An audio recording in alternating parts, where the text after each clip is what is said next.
Thanks for staying with us. So from all indications, Lagos state government is set to place a statewide ban on motorcycle riders, popularly known as Okada. Now, what are your general thoughts on this? Many Nigerians have taken to social media to express their views. Some celebrities have spoken against this ban. And obviously, the state has considered issues of insecurity across the state and how much of a menace these groups have caused in Lagos State. So you can send your thoughts to 0. Let me get the numbers for you. You can call us on 081-270-53687. You can also call us on 091-390-76948. You can tweet to us at TVC Connect. Please hashtag your VTVC so we can read your tweet. All right, so this ban on Okada, and I know that it's not the first time they've tried to do it in Lagos State. At some point, they were banned from the highways. Then they were allowed to have in the inner roads. But now the state is saying no more because they're going to be introducing these smaller buses to enter the roads. What are your thoughts on this? Because whether we like it or not, Okada has become part of almost the Lagos culture. I mean, some states have tried to modify it, but Lagos has been that hub where you have Okada ride as a full business. What are your thoughts? Is this the right thing to do at this time? For me, where you are not controlling them, they are not controlled. You can't control them. You can't. They are. I see them on the express road. They are coming in the wrong direction, and they are coming with full speed. And you are risking your life. You are risking the life of the person on your bike, and you are risking the life of the driver who maybe doesn't want to hit you. Will now swerve and go and hit something else. You cannot control them. I know there was a fight recently with them, but I don't know the cause of the fight, so I don't want to. They're always fighting. But it caused a lot of harm. I think there was bloodshed and everything. So I don't know. To me, it's overdue. I just worry because all of us benefit from Okadas. Yes. All of us benefit because please run to the house for me. Come back in 30 minutes. I've forgotten something. It's bike. You can't take cab because traffic is too much. So that is my fear. But for those of you that travel abroad, we now look at the difference. So we've become so lazy and laid back because every little thing can the bike will drop you right in front of your house. But in other parts of the world, you are forced to walk because the bus stations only get so far. So from that bus station, you have to walk all the way to your houses, and it has really helped in the health-wise for many of these people. So the point is that again, let's look at our society differently. There are some people that are extremely poor, and this is their only means of transportation. Okay, Mariah, the first time we talked about this, I was of the opinion that we still needed the bikes because I was considering the people who were running the bikes, the poor people who needed to make a living and everything. But I realized that they were, like YK rightly said, they were beginning to get out of control. I remember growing up when we used to take bikes, we have sane elderly men who rode those bikes. They were family men who were married, and they were careful on the roads because they didn't want to kill themselves and, leave their wives as widows and all that. But right now, what I see when I look at bikers are people who are mostly drunk most of the time. Early hours in the morning, they are high. They do not pay attention. The passenger will be screaming, rara, rara. They are not listening to you. They are just heading in. And we've had fights all over, pockets of fights around Lagos as I speak, and they were mainly caused by bikers. You get into an accident with a car, before you know, you see hundreds of bikers. They want to mob you. There was a video that was released recently where they had somebody took an Uber, I think, or Bolt or something, and then they had an altercation with before he called bikers. They nearly killed the poor young man. So they are beginning to constitute a nuisance. And now we are working towards fighting insecurity. We have heard that most of these gunmen come on bikes. We have heard that sometimes when they come, they work during the day, and at night they are the ones that carry the gun. So Lagos is a metropolitan state that wants to, as much as possible, cut down on the causes of insecurity. And there's intel that we have a lot. We read the papers and we see influx of bikers from different places coming to Lagos. So leaving them on the streets because you think the poor people will not survive, I think it's time for them to find other means of survival. Well, the government has also said that they do plan to actually replace Yes. these buses. So Yes. I expect that some of these bikers will then be engaged as bus drivers. Yes. Those The that same were ones. registered Before they engage them. Because when the bus starts coming at me in the wrong direction, that one is wahala. So they better train them first. Yeah. Yeah. So for me, Because these ones, they don't have any, they don't have any sense. Wait. so for me, I think the last time they said it, I agreed. Every time they've said it, I've always agreed. And the reason is, it is not, we need to value human life to the point where we create there's a dignity to what a Nigerian should live, the quality of life a Nigerian should have, the quality of life a Lagosian should have. And this means of transportation is inhuman. It is dangerous. It is not safe in every form. More importantly, the level of lawlessness that these people have decided is their way of life. It's not that they do it once in a while. It is their way of life. Yeah. One way, on express. Now, because I know Nima, and I know the way that location is, the way sometimes containers, trailers will block the road, and bikes are your only means of survival.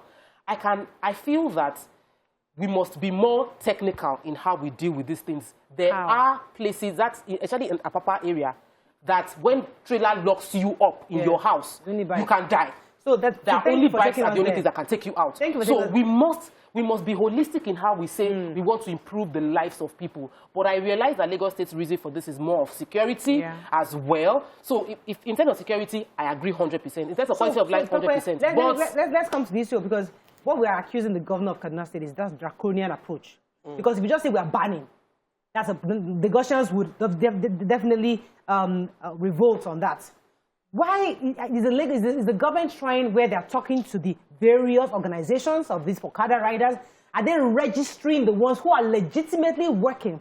Is there a process to know that? Is there an identification they can wear? Right, let's see call that it these are different? You see, what happens? Sorry, what happens is, I want to be an Okada rider. I go and buy an Okada. That's it. And I just hit the road. That's it. And you fall down a few times, you perfect it. You fall down, kill some people, whatever, you will still be an Okada rider.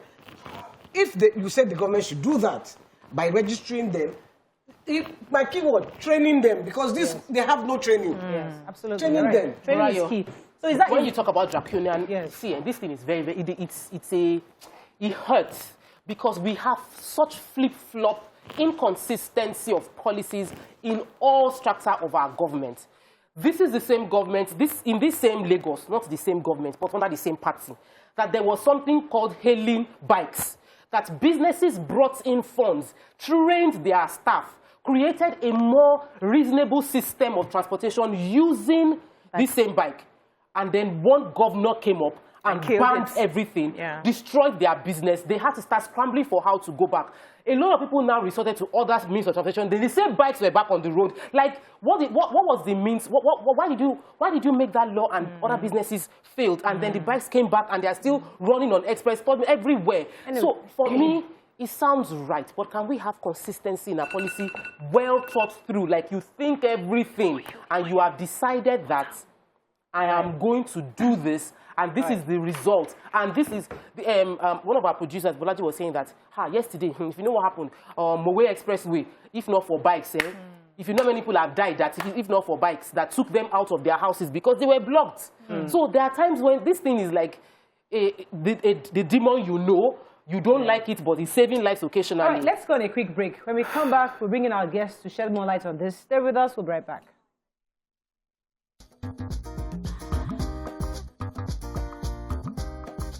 Stay tuned. Your View will be right back. Welcome back. So join us on the show to discuss further on this issue of transportation. Is the expert and former CEO Lagos State Ferry Service, Mr. Kalejai Adeboye. Honorable, actually, Kalejai Adeboye. Welcome to the show, sir. Good morning, viewers. Nice being with all of you. Good to have you on the show. Thank you very much. One of the reasons why I wanted you on this show is because you can give us examples on the options Lagosians would have if the Okada is finally banned, as proposed to do today, and if indeed this ferry option is viable, and what are your general thoughts on why Lagos State is banning this Okada this time? Yes, first and foremost, let me congratulate the governor and his entire team for this bold initiative. It takes a lot of guts to go this right. But then it's not enough to say we're totally banning Okada. It's our enforcement. How well can we enforce this policy? It's been attempted severally, even partial bans on Okada. How effective was the policing and enforcement of Okada ban, even when it was partial? Now that it's going to be total, it's going to be a lot of effort on part of government to be able to implement this. So I wish the government well. Having said that, is to also say that the government of Lagos State had long envisaged the fact that we must exploit the potential that we have in Lagos in terms of water transportation. And government has over time invested heavily in water transportation. And I start from my regime when I was chairman of the Lagos Ferry service. What government did was first and foremost to try and attempt to create jetties. Because one, water transportation is in three segments. You must create the jetties, where the platform where the ferries will land. You must also create what is called the road network. There must be a road network to access the jetty. Then the third one is the rolling stock, which of course is the ferry. Government has done fairly well in terms of the first basic infrastructure in terms of provision of jetties. We have jetties quite in a number of places now, especially in strategic locations. We have in Ikorodu, we have in Maitu, we have in Badore, we have in almost most important locations. Yes, but then there is still room to do more. There are still areas where, because your jetties is like your bus stops. And when the jetties are located, you're far away from your destination, it becomes challenging. If I'm going to Okoko, for instance, and I have to drop at Maitu, then it means I still have to take, go on road. So we need to do more in terms of provision of jetties so that we can have enough, bus stops, as I will put in the layman's language. And secondly, to look at what we have done in terms of accessibility to the various jetties, we need to do extremely more, because accessibility to most of these jetties are not quite good enough. Right. The last one, of course, is the infrastructure, which is the rolling stock. I congratulate Lagos because before I left, Lagos has procured 5 world-class ferries, which have become operational. My successor has also built on this, and the current government has acquired more than over 30 more ferries, and they are still counting.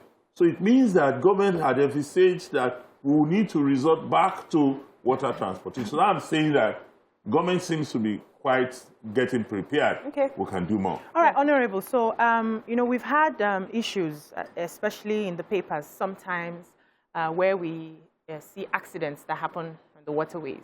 And most of the causes is as a result of overloading, overcrowding. And I'm wondering, since we are trying to ensure that we can give some space to land and do the waterways, how trained are these pilots or drivers in the waterways? How equipped are they? How trained are they? How equipped are they? And what are some of, because I also heard that there was a time Lagos State was thinking of doing it like Uber, where you can, order and, get picked up just like we do on land. So how has that been so far? And how trained are they? How do we trust that our lives are safe when we use the waterways? Okay, can I assure you that the Lac Ferry is for ferry service. We have the last one, which of course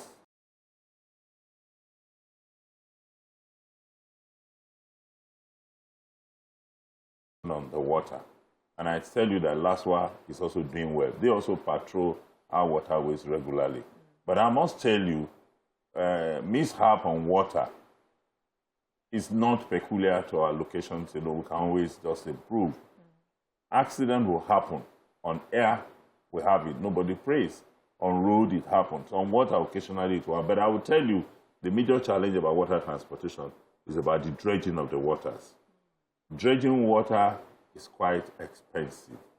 It's massive. In fact, it's more expensive than doing road construction. So, Wow. and then most government, I must say, is to say that everybody wants to approach the populist system, whereby if you tar road from here to that place, the whole world will see it, and everybody will applaud you. But then, if you do dredging on water, nobody sees what you have done. So some people just feel like just throwing water money away, but it's not like that. So, and because we have a lot of wrecks on our waterways, which have been occasioned over time due to, unclear wreckages and whatever, these are responsibilities of the federal authority.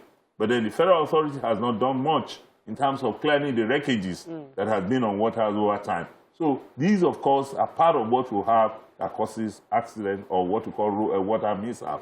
But I would tell you that government is not sleeping, to the best of my knowledge, but government needs to do more. We need to really now face water transportation better than what we're doing. We need to do more investment, and government must really wake up now to be able to really effectively ban Okada on our ways. All right, we have to wrap up with you, but I know that you still work in government, and we'd definitely like to bring you back on this because it's just, today's supposed to be the day.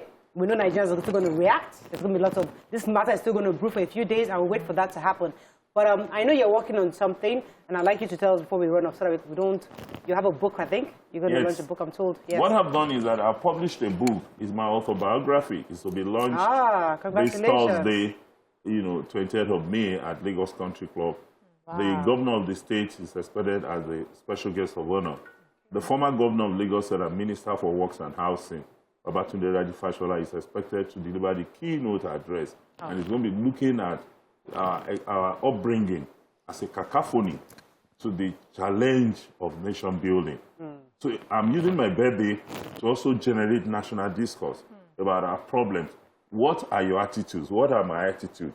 The culmination of your attitude, my attitude, will make a society. Right. Yes. So my autobiography is going to expose about how my own little upbringing has affected where I am today and how it will also affect. So it's a program that we look forward to. All right, we look forward to that. Most people will be there. Thank you very much, Honorable. I think it's nice to hear Lagos State officials who speak this way and show that they are knowledgeable about what they do. And it's kind of refreshing when you feel that our lawmakers actually, they are well-versed in each of the states and they have stories to tell. So hopefully many of us will join you at that. Let's go on a break. When we come back, we'll have another special guest in the building. Stay with us. We'll be right back.